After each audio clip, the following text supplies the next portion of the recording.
welcome back to the Comic Lero podcast. I'm doing a Christmassy intro, but I bailed halfway through. I'm Ryan, also known as Comic Stan. I love comic books. My co-host loves regular books, but I make him read comic books, and then we talk about them in depth. And with me, as always, is my aforementioned merry co-host, is Jamie. Yo, are you feeling that Christmas spirit? I'm feeling that Christmas spirit, despite the time we're actually recording. Don't ask, just it's Christmas Eve, basically. It's Christmas Eve. But I do have something to show you that will root this in time. It's something that I need you to see because it's cool. Okay. It's a certain time of year, Ryan. Guess what magical thing happens in early December? I panic about the gifts I need to buy. That happens, but that's not magical. That's just poor planning. Yeah. And all year round, it's just Christmas related this time. What are you looking at, Ryan, on my phone? The old Spotify Rapski. Yeah, and look what's at the top. I got sent this by an actual listener. Oh, right. Well, the top is a little-known podcast, the little podcast that could, some call it, the Comic Literate Podcast. Yeah, we were at the top of someone's spot. We were in Spotify Wrapped. How fucking awesome is that? We said on the day we started, we said we're not in it for creative goals. We're not in it for monetary goals. We just want to be one person's weird obsession. Yeah, and we did it. We're at the top of somebody's Spotify Wrapped, guys. I'm so proud of it. And now the goal is 2. Well, do you know what the funny thing is? We were on my Spotify Wrapped, but we weren't the top one. Well, that's fair enough. I mean, who listens to themselves talk if they don't have to? I this is it. Yeah. And did you get any interesting Spotify Wrapped stuff? No. My top artist was the Beatles, and then my top 5 songs were just the first 5 songs of Abbey Road. I was in the top 0.5% of Beatles listeners, and I think I was my favourite song on the Beatles is Oh Darling, and I was the top 0.1% of listeners of that particular Beatles tune. My second was Francisco Tariega, who's like a Spanish guitarist from the 19th century, and I thought that was fucking rad, that it was like the Beatles and then classical guitar music.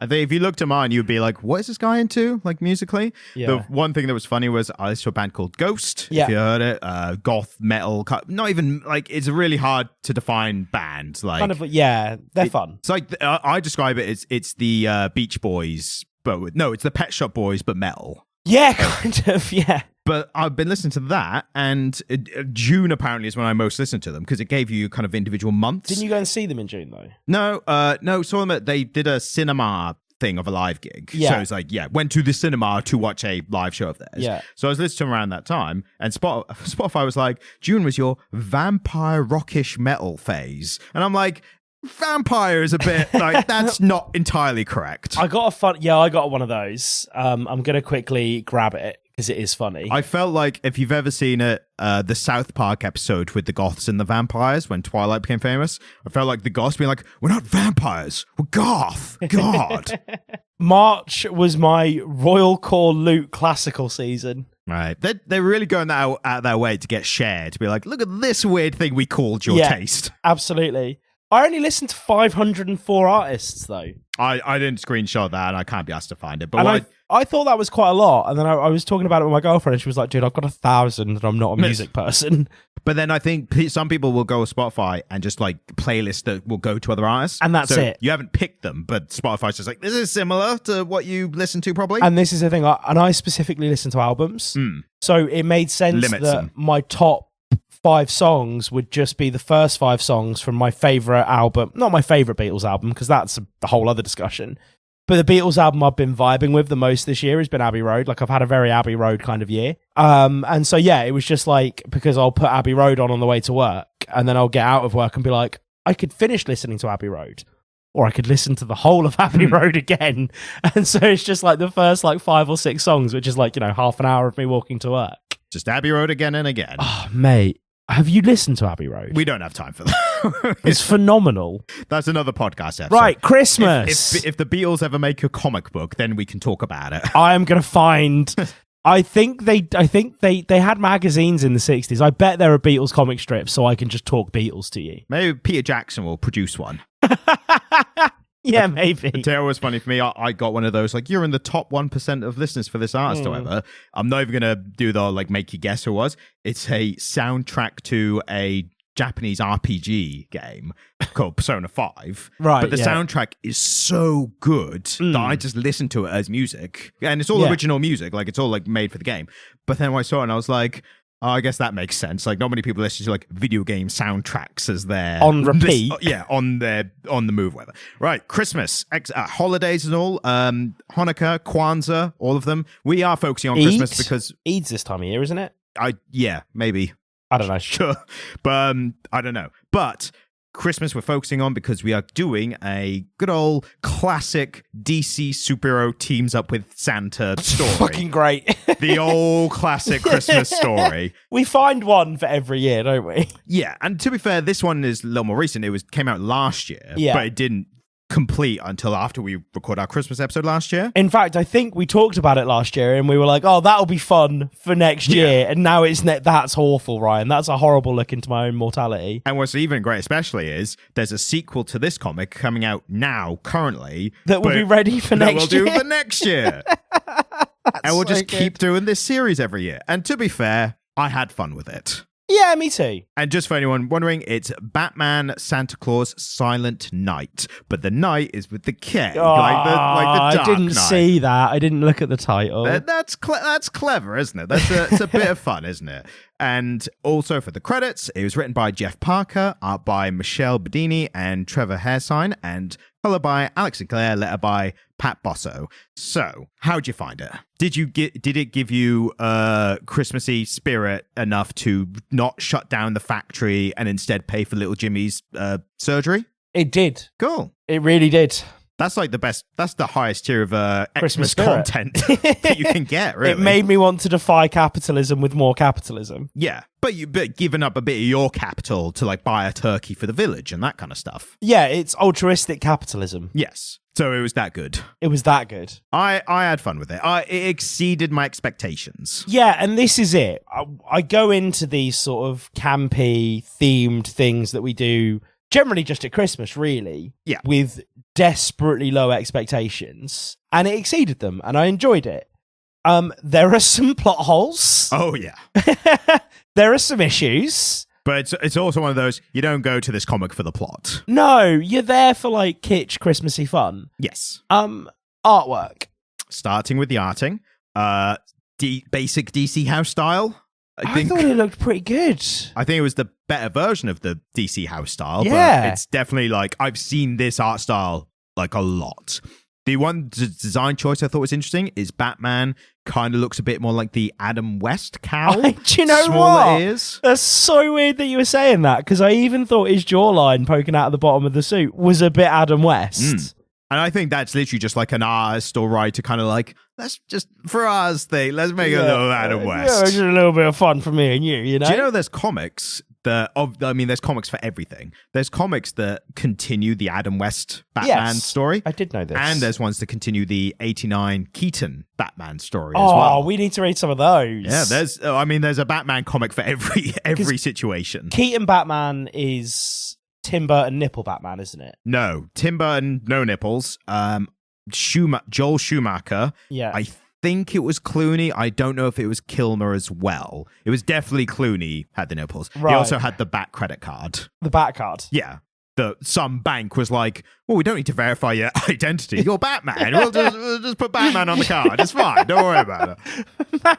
Just imagine Batman waiting in Starbase. And also being like, hey, this Batman's got a lot of money. I mean, he probably had to for all his gadgets and stuff, but it's almost like a billionaire amount of money. Oh, well. Don't think about that too much. No.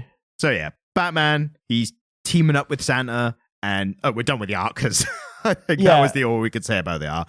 But the overall story was they saved Christmas, basically. Yeah, I mean, they saved Christmas. Overall, broad thoughts, I think there's one kind of thing that I think we could talk about more abstractly without getting into the story, without spoiling this. Yeah. I'm doing air quotes, but without spoiling the story. But the kind of broader thing I thought was I was reading it and I got to the point where I realized the first instance of it being a Norse-based Santa Claus. Yeah. And as soon as I read that, I thought, that's a bit of Jamie. Well, yeah, but Santa Claus isn't part of the Scandi tradition. He is now. No. So there's a more pressing issue. and it's something that I need to address up top. I thought the Norse thing would have been like your first thing. And we definitely need to talk about that at some point. Okay. But there's a more pressing issue that's more important to me. All right, I'll put a pin in the Norse thing. Yeah, just pop a pin in it. Yep. There was no need to make Santa a DILF. But then if he's like a superhero kind of character, for this kind of character, they kind of needed to. I looked at Santa and I was like, hello, Daddy. Like, that is... No. Father Christmas. Yeah, he's Daddy Christmas. He's not Father Christmas anymore. He's Daddy Christmas. I'm going to show you. I'm just going to encourage you for a moment to indulge me, as I often do. Because I never indulge you on this podcast. That, Ryan, is a silver fox. Yeah, he is. He is a handsome man. He probably stands at about 7 foot tall. He's absolutely fucking stacked. He's got, like, you know the Giga Chad meme? The blonde guy in profile. Yeah. It's him with a grey beard and, like, silver fox, salt and pepper, slicked back grey hair. And in terms of appearance and backstory, he is kind of a Thorified Santa. He's right? a Thorified Santa. Yeah, he kind of is. Which is interesting because the other side, on the other side of the comic aisle in Marvel, he's just Santa, but he's a mutant. So they've just been like, he's Santa in every way you think, and it's made possible because he's an Omega level mutant. But that's traditional Fat Santa. Yes. This one... By the way, we should probably up top, comic books are ostensibly for children. I don't know about that, but go on. Potentially we may have younger listeners. If you are a parent and you are hearing our voices coming from like the back seat of a Nissan Qashqai right now, you may want to turn this podcast off because we're going to be having quite a profound discussion about Santa Claus. And there are maybe some elements of Santa Claus's work that you don't want your children to know about yet. And I would just like to add that if you've been listening to our podcast, first off, thank you. We appreciate your listens. If you've been listening to our podcast for any more than a couple of episodes and with your children, and this is the point where you decide to exert a bit of parental censorship for your children from what we've been saying. Parent. You're a bad parent.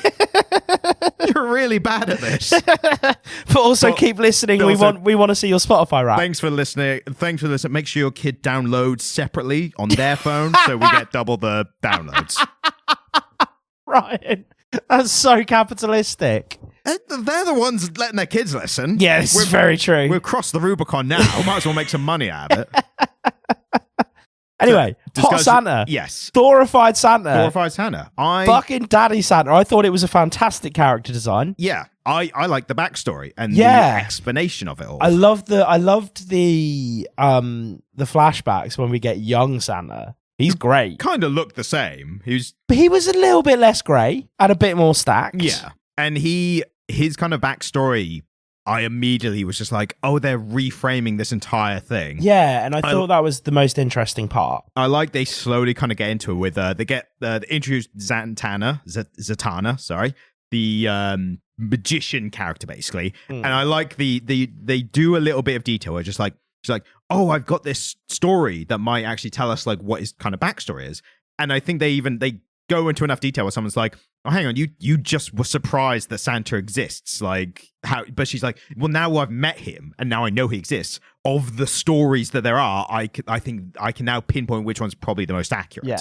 So I like there's a little bit of like pedantic detail, which you know I enjoy in comic books. Bit of pedantry. Yes. Not wrong with that. And the backstory is basically, he is a Norse character, god, kind of. Yeah, but he's a mythical, fantastical character from like Asgard, basically. Yeah, so they say he's from Asgard. And that's my first problem here, is that they've put a bunch of monsters in Asgard. Monsters aren't in Asgard. I don't know if they put monsters in Asgard. Yeah, they talk about monsters roaming the Asgardian plains. Okay, I thought they were hunting monsters on Earth. Or Midgard. No, they were talking about it being in Asgard. Okay. And exactly as you say, the monsters are mostly in Jotunheim. Right. Again, I don't like to get too pedantic about Norse mythology as it pertains to comic books because they can play as fast and loose with this shit as they want. But it was the first point that I was like, they're doing a Norse thing here. They're not doing a particularly faithful job of it. Cool. I'm into it. Oh, yeah. Once you're putting Santa as a Norse character, it's like... Well, I mean, do you know much about the history of Santa? I like Saint Nick and like those kind of loose stuff, but I've never taken the time to research it. So he has generally sort of Germanic roots. Most of the visual language we now associate with him comes from the Dutch version. I mean, the very modern version comes from Coca-Cola, doesn't it? No. Or the red? No. Well, no. But that's a common myth. Right. The way that Santa looks actually pertains to "'Twas a Night Before Christmas" and the way it was first illustrated. In terms of like the modern, like, you know, Anglo-American Santa, the capitalist Santa. Right. But the red suit was a feature of Germanic versions of Kris Kringle or Santa Claus, whatever you want to call him.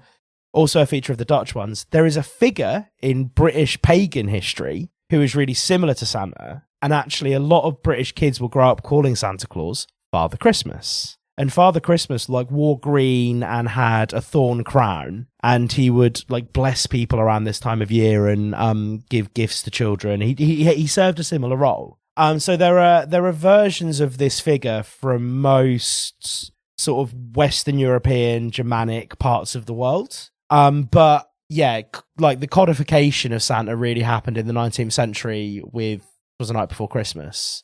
Like him looking the way he is and going down the chimney and all that shit comes from that. Fair enough. Well, this version of Santa, he is fights monsters, kind of a monster hunter. Yeah, which fucking awesome. To be fair, that part I think was solely to make the connection between the other mythical character who's featured most prominently here, Krampus. and that's Krampus. Yeah, and it's interesting that they kind of go like, we were hunting monsters and we heard Krampus and we thought he was a really bad monster. Now I found him and he's actually just a bit of a trickster, like just a bit of a lad. So I'm not familiar with Krampus. I don't know the origins of Krampus, right? I've heard it a lot. Like Krampus has come into modern culture like in the past kind of 10, 20 years. Because I think people just, you know, like anti kind of, and the more secular society were like, what's the evil version of a good thing? And like, that's Krampus. Right. So there's like a horror film called Krampus where a family gets murdered one by one by him. And I haven't seen it, but it looks like a funny horror film kind of thing. Yeah, like a schlocky one. Yeah. I remember American Dad, weirdest tangent, but they do Christmas episodes every year back when I watched it. If I don't see a time code for this tangent, Ryan, I'll be offended. If I keep it quick, then I don't need to put one in. No, that's not how this works. Well, you've delayed it now, if anything. Yeah, that's what I'm doing. I'm trying to filibuster your tangent. But it's about Krampus, so it's related. Okay. All is they would do scary Christmas episodes. Rather than a Christmas one, they'd be like a fun, scary one instead to buck the trend. Yeah. And one of them was Krampus. And it's just evil Santa Claus, basically. Right. So like seeing Krampus now, I'm not like, who is this? I'm like, oh, Krampus. Like I've seen him a bunch in the past kind of decade or so. I think this really speaks to our different sort of media intake. Yeah, the fact that I'm like, oh, the history of Father Christmas, and you're like, Krampus. I was like, as soon as he appeared on the page, I was the Leo meme. I was like, I know that guy. It's Krampus. Scandal noted. Yes. Leo DiCaprio? Yeah. Who's the rapper? I know he kicks out his girlfriends when they turn 27, which is 25 creepy as hell. I thought it was 27. 25, baby. Let's, for the sake of the honor of Leo DiCaprio, let's well, double check that. Who's that rapper who's in trouble at the moment for general nonsense? P. Diddy? Yeah, the videos of people at Diddy parties are coming out, and Leo's was the first one to sort of make the thing, I think.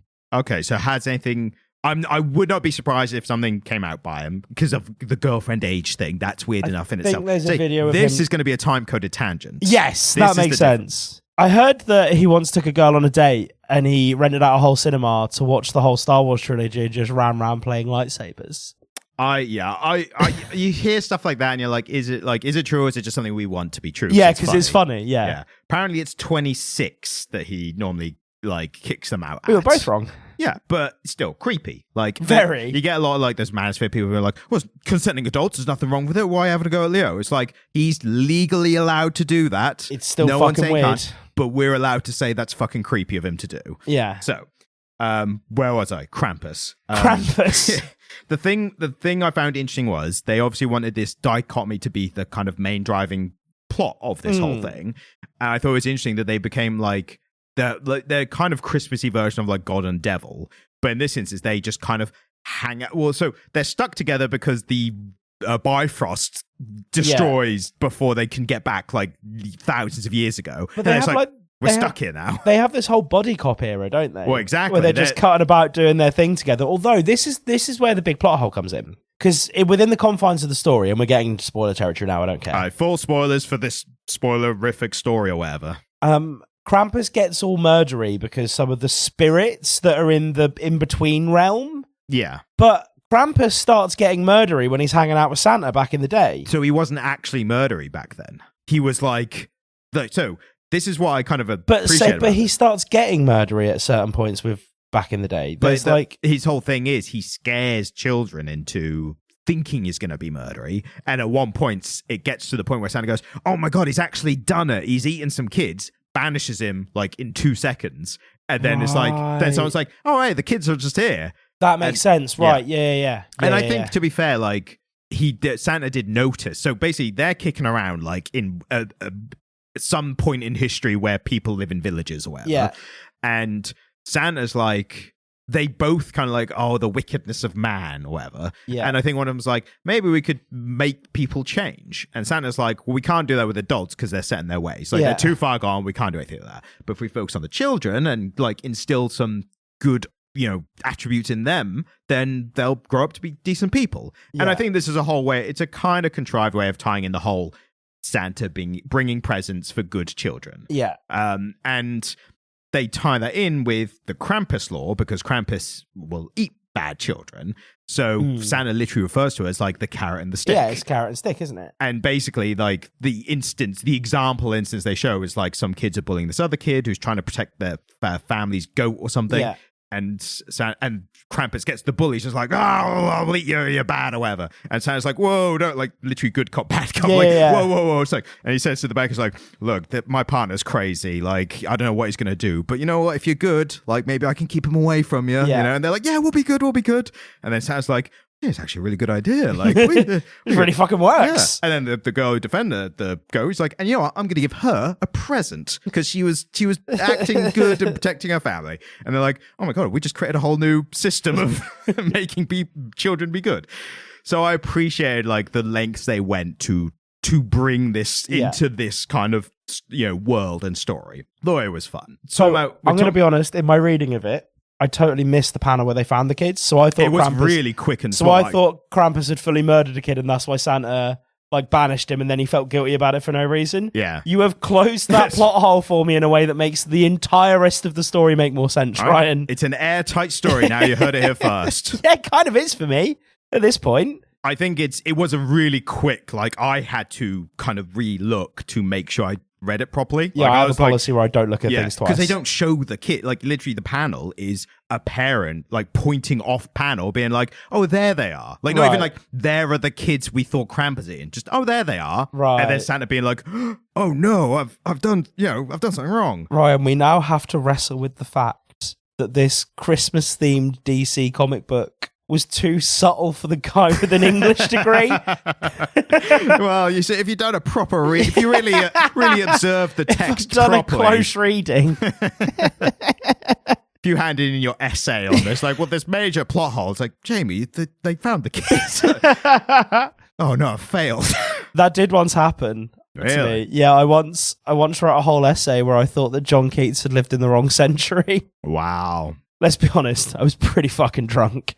Well, I've heard that's what students get up to, and good to know our tax money's paying for that. Or it was. I don't know if it still is anymore. Not really, no. Yeah, fair enough. Back then it was, though. Yeah. So, the superheroes, we've not talked about them as much. Oh, dude. So this comic book had one of my absolute favorites. And like I said in the chat, you cannot get enough. Well, I already told you who it was. I was going to make Ryan guess, guys, but he knows. I would have guessed anyway. I saw him and went, Jamie's going to love this. I love me a bit of Dick Grayson. Yep. I just like him. He's fun. Who doesn't love a bit of Dick? We didn't see honestly, sincerely, one of my critiques of this comic book is there wasn't enough Dick Grayson.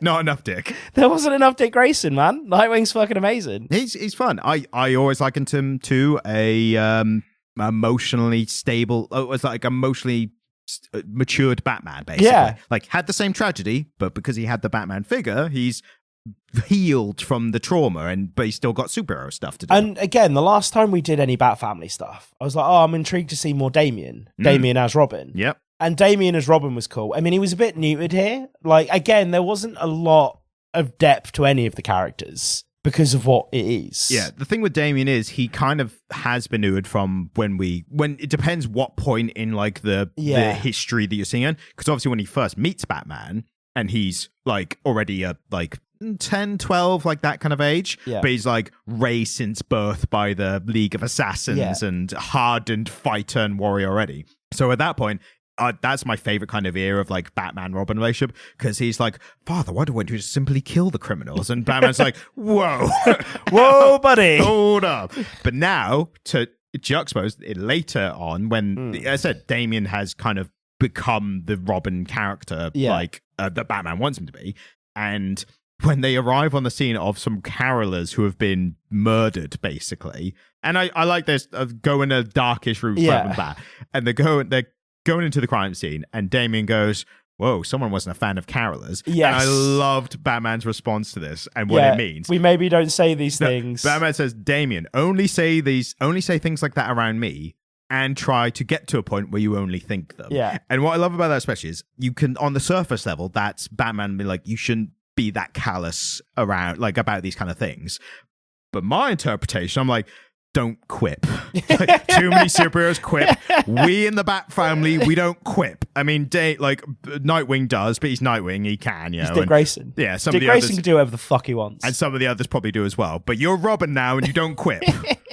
The last time a Robin quipped, he said things like, holy rusted metal, Batman, and stuff like that. We don't do that anymore. No, we're hardened. And I just, comparatively, like, how many, especially MCU, like, superheroes, like, quipping superheroes become such a plague on like the superhero genre, and I just love the idea of he's like gets out a quip at Batman's like, absolutely not, shutting that down right now. We are stoic, we are Bat people. Yeah. You only say that to me if you need to let him out, but we're gonna get to the point where you don't quip anymore. That's Spider-Man's thing, and we don't copy Marvel. We don't talk about him. We don't talk about him. So I just liked immediately as soon as we see Batman, that's what's happening. Do you reckon Batman is monitoring the 616 universe? Just keeping an eye on it. Well, they have all met.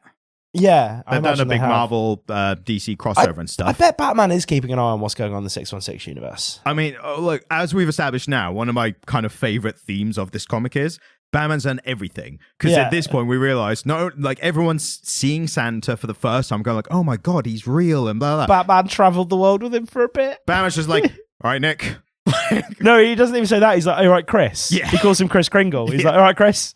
Is that trope? Like, of course, Batman's done that. Right? Yeah, I mean, he's met the Turtles. Of course, he's met Santa. Yeah. One of the things that I really enjoyed about this was all of the superheroes coming to the realization that Santa was real and had answered their letters. Yes. The bit with Kal-El. For those who don't know, for those who don't have as much comic knowledge as my co-host here, don't tell them. That's just Superman.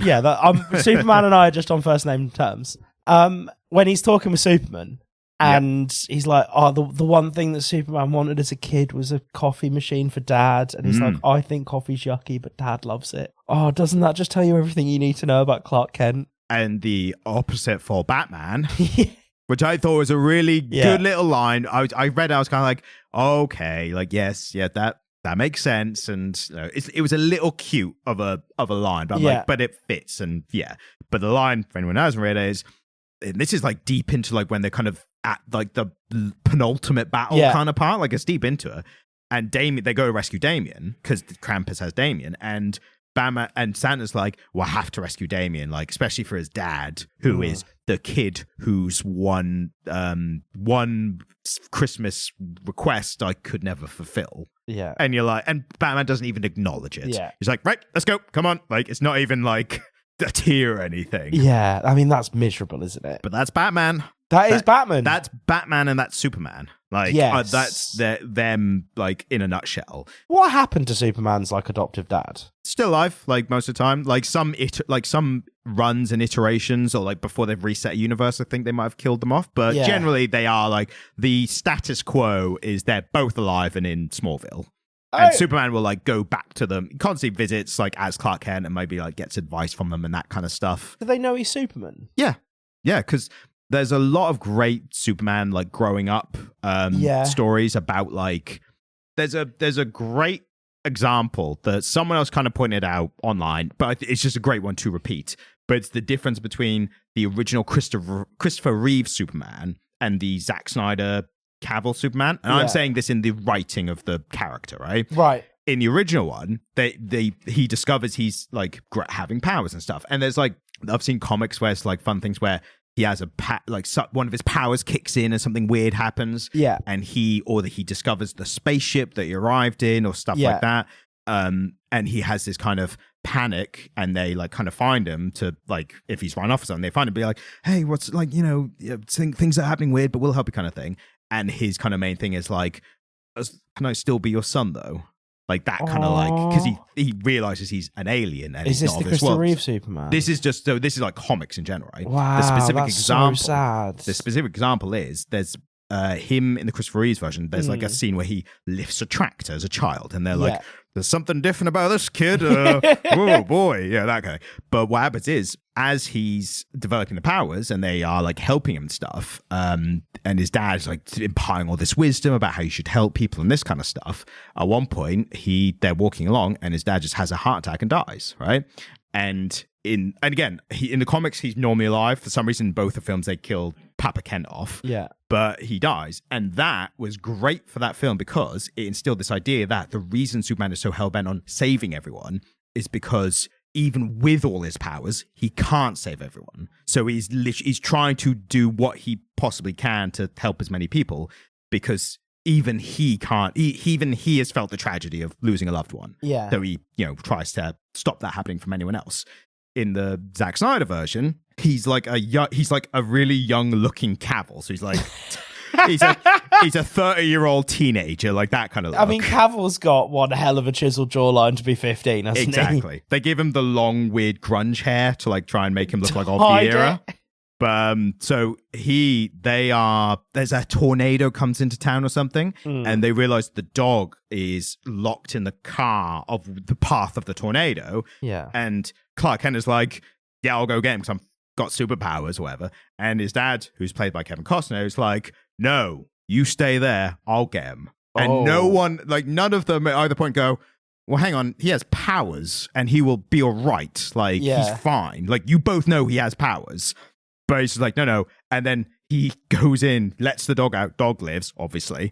And then the tornado comes and Clark's like about to run in and rescue him. And Costner like puts his hand out like, no, don't. And he dies. Oh, it's just dumb. Bleak, it's all right being bleak, but the message, where's the message? Yeah. You could have saved him, but he told you not to, so he died. Yeah. Like, what is that? He died of his own hubris. Exactly. As opposed to, and like the Snyder fans are probably going to be like, you've got this wrong or whatever. Like maybe someone would have saw him. Superman can move almost as fast as the Flash. Like, he would have been fine. As fast as a speeding bullet. Exactly. Or is it a speeding train?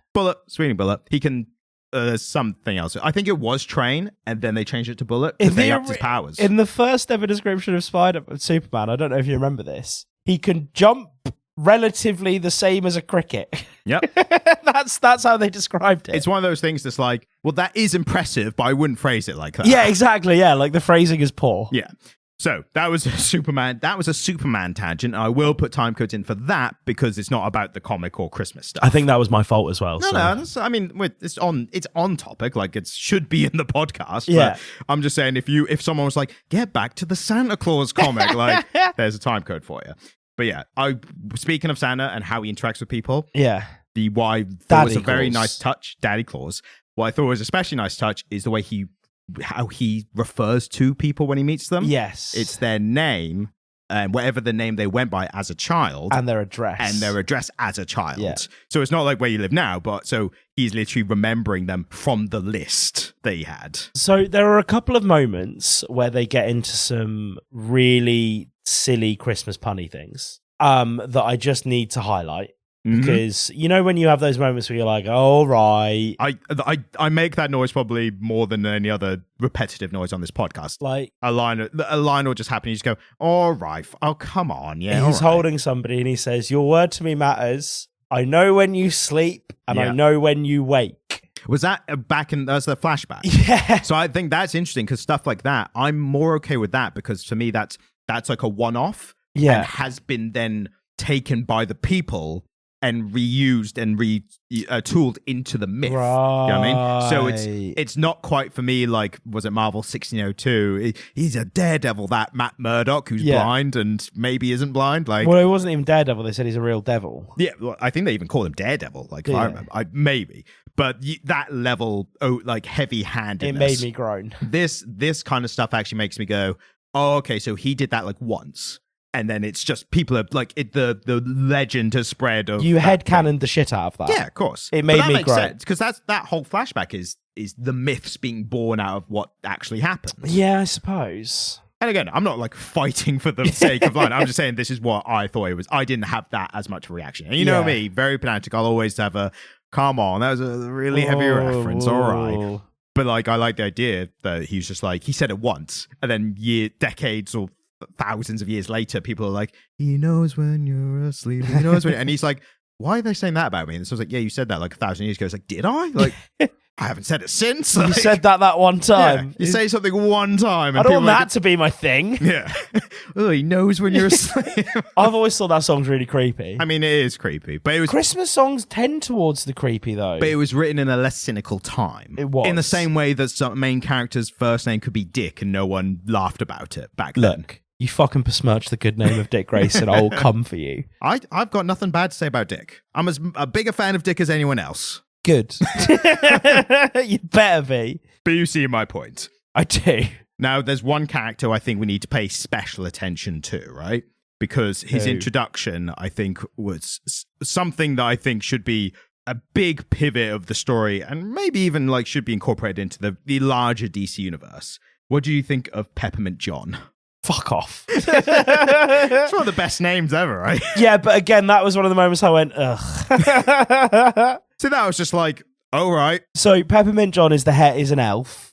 But not of elves as we know them, kind of. No, it's like he's just a generic Norse thing. Like he's some kind of Asgardian, it's like a Nordic version of elves, basically. Yeah, and they do exist. I mean, exist. Well, within the confines of the Norse mythology. Yes. The dwarves will sometimes be referred to as elves. Like there's elven creatures in the Ansari. Yeah, he had a big old mustache, so I don't know if they made me more dwarven. He wasn't short, though. Yeah. Maybe amalgamation of... Yeah, he's like a generic sort of Western European, Northern European sort of creaturey thing, isn't he? Yeah. Well, here's hoping that he's in the next big crossover universe event. Wouldn't you love that? Return of Peppermint John. If you send me a comic book 1 week to review and it's Peppermint John has got his own run. He's back and he's after revenge. Fucking Chip Zdarsky's on it. By Hickman. We're launching the new universe with Peppermint John as the center of it. He's the crux of the universe. Nerds in comic book stores all over the land going, have you seen Jonathan Hickman's fucking Peppermint John run? It's Peppermint Jonathan now. It's the realistic, the gritty, realistic version. I just thought Peppermint John was funny. No, yeah, I get it. I mean, it's silly. All right. The moment, which I thought was fun, and you know what as well? I'll say the moment first, and I'll say what annoyed me in a kind of large space. There's a bit of a moment, and it's kind of a joke where Superman turns up because everything's kicking off. There's these monsters are escaping from the monsters that Santa had hunted and imprisoned because he felt too bad to kill them are now being set free by Krampus for reasons that you discover later. And it's all kicking off. You got all Green Arrow and Black Canary there helping out. Miss Martian is there, like, just she was the only one I didn't recognize because there was what's his name, Blondie with the blue suit, the Beetle dude. Oh, Blue Beetle. Beetle's there. You're thinking of Ted Cord, Blue Beetle, the blonde one. But this is modern Jamie Ramirez, I think his name is. Oh, this Blue is Beetle. Jamie Blue Beetle. Yeah. Oh, he's my favorite Blue Beetle. Oh, yeah. And he was good here. He was like, he had some good lines, like some good quips. But, and a bit later, which I thought was cool, which I'll get to. But basically, Superman turns up because obviously it's all kicking off. Yeah. And he lands, and Batman's like, yeah, I thought he'd come like as soon as he was available. And he goes, Batman, you never told me you knew Santa. And you're like, great line for Superman. Like that encompasses. It's fun that the man who is as close to a god on this planet as Superman is like, I didn't know Superman. How did you know he was real? Like, I fly around the world, and how do you know him before I know him? But Batman's got resources. Batman's just Batman. Like, that's all you can. He is a bit of a Mary Sue character now. Batman is. Yes, he's great at everything. He knows everyone, and he's the best, and he'll kick your ass. He's he's a Mary Sue with indigestion, isn't he? Yeah. The last time anything negative happened to him was when Bane broke his back. And he's been like 110% ever since then, like out of insecurity. No, I'm not getting caught again. Can't catch me slipping again. No, sir. I'm going to be the best at everything now. But when I looked up this comic to like find, the details of and whatever, I found a lot of like, it was like comic news stuff. And so it's like, Superman's got a new power, or, Superman's died and come back again, or, bollocks like that. It was these really clickbaity titles of literally about like, Superman has just discovered Batman's years-long betrayal. And I was like, what? In this comic? Like, how much and then read the comic, and I was like, what were they talking about? And I went back on one of the stories. I went, oh, for fuck's sake. Like, it's that he knows Santa. Like, come on. Well, this is why, Ryan, we needed to bring some down-to-earth reporting into the comic book space, because we won't do clickbait like that. We'll tell you exactly how it is. You need to put the clickbaitiest title on this episode now that we've said that. The DC, the hierarchy of the DC universe has been, that's good old Santa at the top. Yeah. Oh, Black Adam reference. But what good those are now. I just thought it was just so like the hierarchy of the universe. You think it's Santa, and then you open the thing, it's like Peppermint John. It's always Peppermint John. Mate, Peppermint John can't be a thing in the podcast. If you say enough, you're going to make it happen, aren't you? Make it a thing. Well, I mean, do you reckon I'm going to have to read ahead and have a look at the sequel and see if Peppermint John's back. Opens it like Peppermint John dies. You're like, oh my, I'm so invested now. No, Peppermint John. He has an amazing arc. And it's like a proper like, what's it? It's like a Tom King like character who no one cared about before. And suddenly like his backstory is like really deep and gripping, and he's on the cover of the last issue breathing his last. Yeah, and you're like crying over a comic book. I mean, I think if Tom King hears this, I think they'll spur him to do it. Tom King listens. He's a regular listener. He loves that, like, who's this character? It's like, oh, we don't care about him. It's like, can I do whatever I want with him? Like, yeah, sure. Go wild. Do you know what? I think this podcast would be a fun listen for Tom King, because it would be an ego boost for him. Oh, yeah, for me, yeah. But I always caveat, be like, I know other people don't like him. Yeah. But I like, and this is it. Like, he's found his people in you. But he's like, what's other people saying? Like, he probably knows. But it's that thing where, like, when someone's messing with you, they go, you know what, Jamie? I don't care what other people say about you. I think you're right. And you're like, what? I was literally about to say that. If I ever meet Tom King, that'll be me. Oh, Ryan, you can't do that to your favourite comic book writer. Earnestly as well. It's like, I don't care what other people say about you. I think you're great. I think you're just swell. I think you're one of the best comic book writers of this generation. And he's going to be like, yeah, but what are everyone else saying about me? So, Peppermint John, we've covered him. I think we've covered him in maybe too much detail. Yeah. Did you enjoy the line when they're finding the little sea hydra? And I think it's Jamie Reyes has the line, or maybe Batgirl, but someone goes, should have called Aquaman. Yeah. And I immediately cut to the invincible Aquaman version, just sitting on the throne, just like, and then finally gets the call. It's like, yeah. Finally, I'm useful. It was like leaving Aquaman out and then putting in an aquatic monster was just a fantastic choice. And then he turns up at the end and goes, you should have bloody called me when you find the sea monster. So spoiler territory. Again, I'm doing quote marks. We are deep now. I'm just talking about my notes that I made at the end. Right. But this is kind of a trope of these kind of like big team up stuff.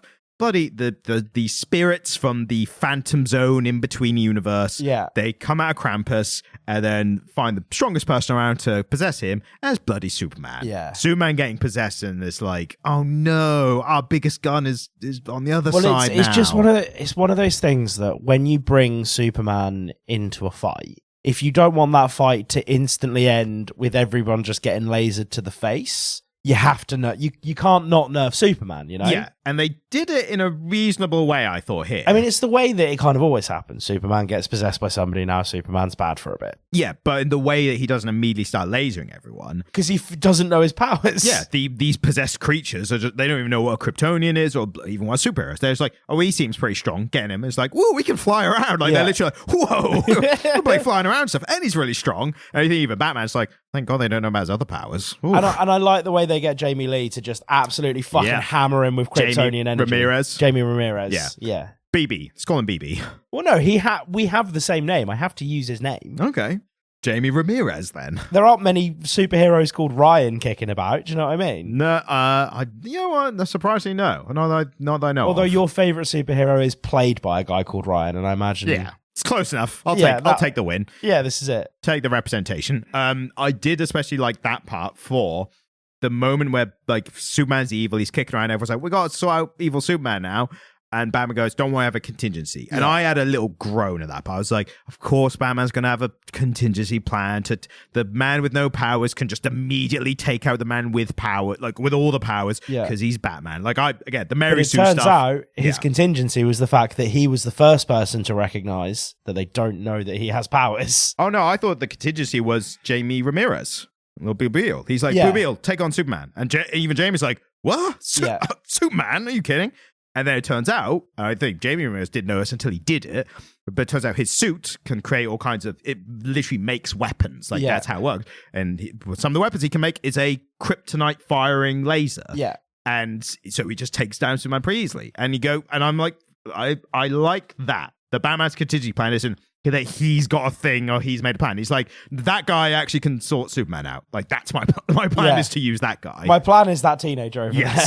And he did it. And he was right. So I appreciate like that. I just love that Batman calls like my contingency. Like, I've got a contingency plan. Sort out, Jamie, will you? I mean, a billionaire solving a dangerous problem by putting a Latin American teenager in harm's way is very on point for America. Yeah. Close enough. Unfortunately. Sure. Yeah. But at least in this one, everyone was happy afterwards. Yeah, everyone was thrilled that it had happened. And dealing with an alien immigrant. America. Very America. Much America. This was a very America kind of War thing. Eagle. Yeah. Tell you what, I did make a note about this, but I did actually genuinely remember this. Wonder Woman had not a lot of representation in this, but she did have a good point as well, where she peacefully took down all the harpy monsters. Yeah. She was just like, I speak harpy. Well, she used the lasso, and just commanded the thing, like, look, just get all your, like, you don't want to be killing people, like, you don't want to be doing this, like, get all your harpy creatures and let's get your flock, let's get out of here. And she's using the lasso to like make the head of the harpies understand her, do what she says. And then when someone else is like, "Oh no, and how'd you get them all how'd you get her to command to go leave?" And one goes, "I roped her into it." And I'm like, "Hey, I got that she too. got the quip. That's a good one." Where it's a really good quip. It's like, yeah. You probably don't get many instances It's a fantastic to do that. pun. Yes, it was a great one. It was well deserved. It can't be the first time she's made that pun, though. Given that one of her powers is attaching people to a lasso and making them do things. I mean, if it is, then like maybe she's been sitting off ages. Like this is no one's ever asked her like that setup. Yeah. Someone's like, "Oh, thanks Wonder Woman for saving the day." She's like, "Yeah." Diane, how do you think Diana Prince? Diana had been holding on to that one, hadn't she? It's like, how do you think I achieved that? It's like, you probably used your lassos. Yeah, I did. Right. Does anyone want to know like how I saved the day at all? Has anyone got any questions about that at all? Like, no, we all saw it. We're all really impressed. We all know exactly what's going on here. It's like, no one ever asks. Who was the chick flying around with the big wings and the Wolverine mask on? That was Hawk Girl, possibly Hawk Woman now. So she's depending on.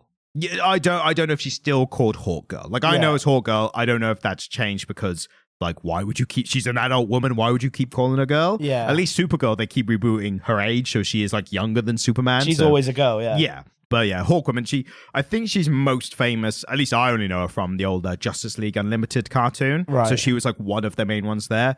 But I haven't barely seen her at all since then. Like very occasionally in comics and TV shows, but like nowhere near enough to be like, oh, Hawk Girl, like you're back. Like I think she was just I think she was born now because they soon after this are doing a Justice League Unlimited comic, but they're making it the main universe. So they kind of incorporate, like, they basically said this cartoon was really popular with millennials like back in the day. Yeah. There's a lot of millennials reading it now. Let's just do that in the main universe. They're X-Men 97ing it, aren't they? A bit, yeah. But it's rather than staying in that timeline, they're incorporating the characters and the setting into the modern comic universe. Oh, that'll be interesting. Sense.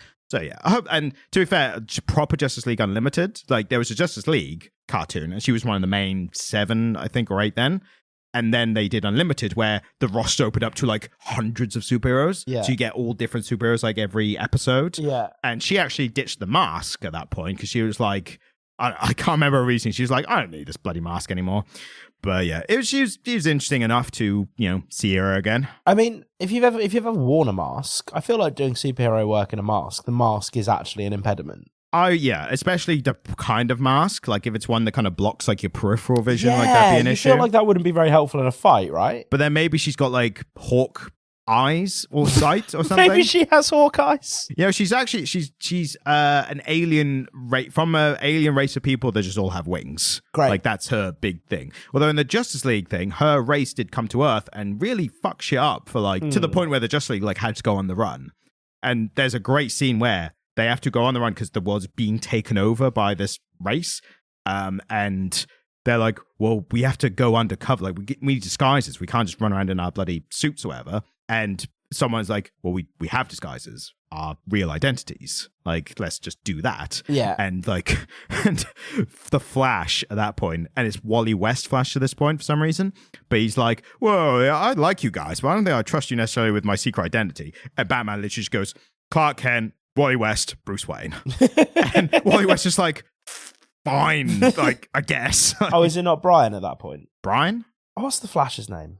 The original is, Christ, you put me on the spot now. Wally West is the second one. The main one is, who's the one from, I know, the main one, God damn, how am I? Well, he has a really normal, boring name, doesn't he? Yeah. I'm trying to remember without Googling it because it's that long. If I was in a pub quiz and they were like, Nate, what's the Flash? I'd be like, oh no, I might know just this. put that in the next pub quiz I write. But I'll know it. It's get right. I'll cut out the silence, but I'm gonna recall that. I'm gonna recall that information because I feel like at this point it's a point of privilege, right? Yeah. And you will verify, hopefully, truthfully, that I did not Google it. Yeah. Name is. Well, what would be fun is all the comic book guys that listen to the podcast just shouting it. Yeah. Oh God. Yeah. I tell you what. I'll put this in at the end after the right at the end after the bye. It's just like if you're still listening, you can hear all of this. What's his name? Barry Allen. Barry Allen. God damn it. Barry Allen. Oh, why was that so difficult? So yeah, the reason that it's Wally West in this one. So in the comics around this time, wait, we're not talking about this comic anymore. Oh, Wally West died. Barry Allen died. Wally West replaced him. He was in the Justice League cartoon. Cool. Anyway, back to Santa. I forgot why this was relevant. And again, time-coded topic. Oh, well done. Look at you go. There's a bit that I thought was a bit cheesy, but I kind of enjoyed it because it was cheesy as well. It's the part where they're talking about Santa's like they've kind of saved the day. Krampus is good again, or as good as Krampus is, or whatever. And Santa's like, by the way, I've got to deliver all these presents. And someone's like, you just said earlier that it's kind of automated now. Like, you don't need to do it. So why do you need to do it now? And the whole thing becomes the main three, the Trinity, trying to guess why Santa feels the need to deliver the presents on this night, right? And Superman is obviously the one who nails it. Well, obviously. But their guesses then reveal things about themselves as well. So Santa's like, look, I gotta do this. And Damien's one is like, why you still gotta do this? And Batman's like, gives the Batman eyes. He's like, because he's driven. He can never stop seeing the child who needed the gift. Like, referencing himself. And Santa's like, yeah, a little bit. And then Diana's like, he can't stop because he seeks out the good. That's hope. And he's like, yeah, it's kind of that as well. And then he's like, Superman, why don't you guess? Because you're obviously going to get it right. And Superman just goes, you do it for yourself because nothing feels better than giving. And he taps his nose. And like, you bloody Kryptonian genius, you. Anyway, I'm taking Damien on the magic sleigh. Yeah. And it was that moment where it was like, I think this is the full sort of realization of Damien's arc almost, where we really see him just getting to be a kid. The childhood he never got. Yeah, this is it, isn't it? Because he'll be like an adolescent at this point, won't he? Yeah, and Santa actually makes a reference of that because of you mentioned the trope earlier about what people asked for in their letters. Yeah. Do you remember what Damien asked for? He wrote a letter when he was 5. Do you remember what he asked for? Childhood? No, it sounds like you asked for a satellite that could track your enemies. Yes, he did. Sorry, yeah. And then Damien's like, no harm on not remembering a line from this comic of all comics. But then Santa's the one who's like, Damien's like, I never got it. It sounds like worse. You never had a real childhood. Yeah, so which is very true. And because you didn't have a normal real childhood, I'm going to take you on my magic sleigh so we can deliver presents. Yeah, that makes up for it. I mean, it kind of does. Yeah, and then Batman's like, have fun, son. And you're like, oh. And then they all go to Santa's house and have dinner. And then all the superheroes who weren't doing anything are like, oh, we're here now. We get this reward as well, actually. And Santa's reward for them was quite interesting. Yeah, I wasn't going to mention that, but yeah. So his reward was that they get to sit and have dinner for a few hours, but no time will pass back on Earth. And because all of them are constantly being vigilant for stuff happening, they actually just get to spend an evening eating dinner and relaxing. And I thought that was interesting. It was an interesting take on you sort of wonder what superheroes are up to in their downtime between the moments you see in comic books and films. And it's like, oh, they're probably just waiting for the next time some nutbag is trying to blow up Gotham. I mean, most of them are living their secret identity lives while, vigilant. Yeah. Batman's just staring at the Batcomputer while doing lifts and practicing detective work and always ready. Oh, I bet he is as well. Yeah. I bet Batman's really boring. Oh, yeah. As a person, like, you couldn't have a laugh with him.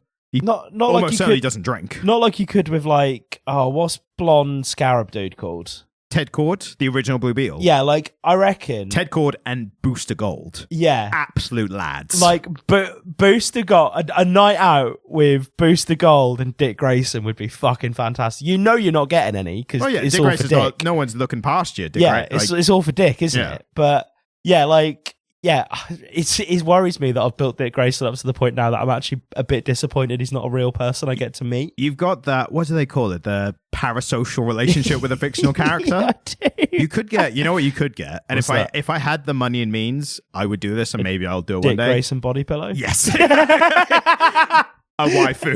I love that's where both of our heads went, Ryan. I mean, that's the natural progression if you're in love with a fictional character. Gotta get a body pillow.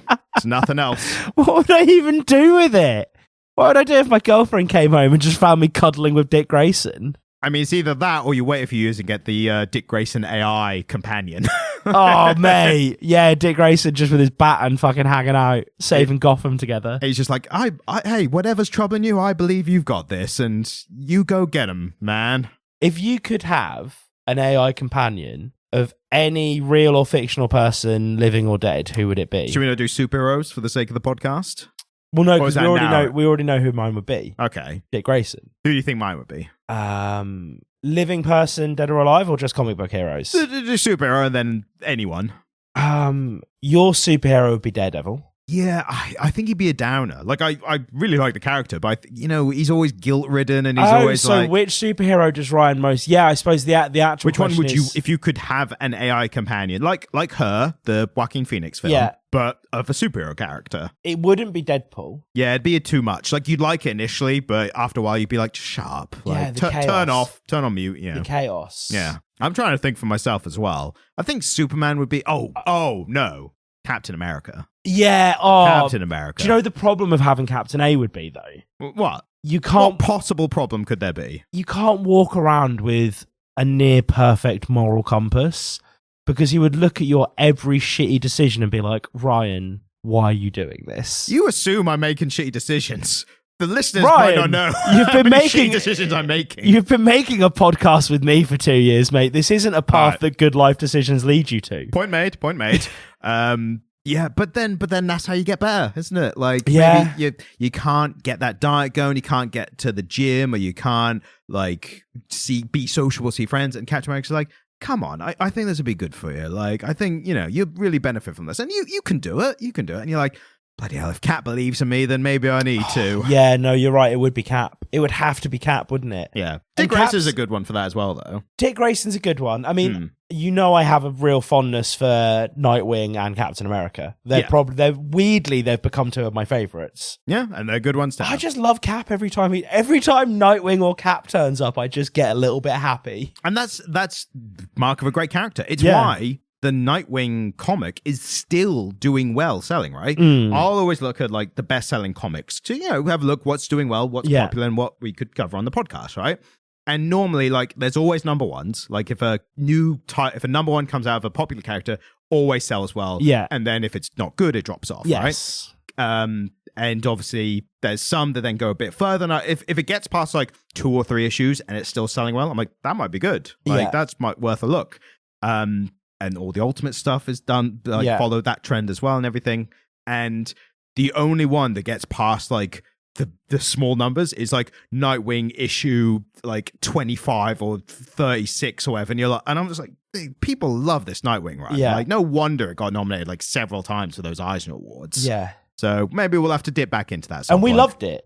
We dipped into it in the middle of a run and both loved it. Yeah, and you can even though the writing and the story was like just good enough, just seeing him beating people, winning the day and saving the people and doing the good, and he's just like, I just want to see him have a good day at work, Yeah, totally. That's how invested I am in him. Yeah, no, thoroughly. I really like him as a character. And he's always in those big crossover ones. He actually, God, what was it?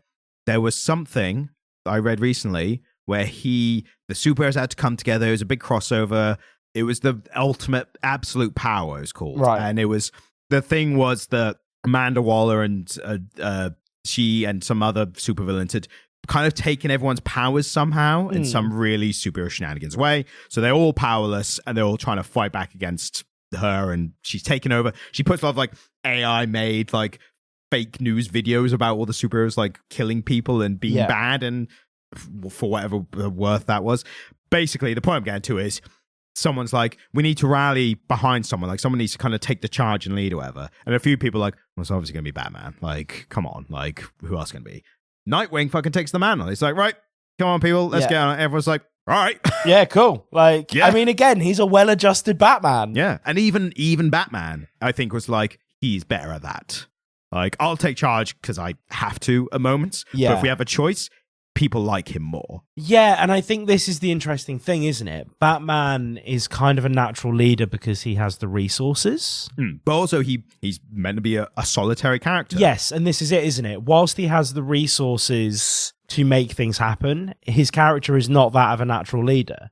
Whereas Dick Grayson is a more natural leader because he's likable and he's affable. And he's still like a reluctant leader, but not in the same way the Batman's like, no, I just want to be by myself and brood, even though I have an extended Bat family for some reason. I want to be by myself, but look at all these errant children I've adopted over the years. But Dick Grayson's the one who's just like, look, someone's got to do it, and I think I can do a good job. So I guess I'll do it. We should all be more Dick Grayson. Yes.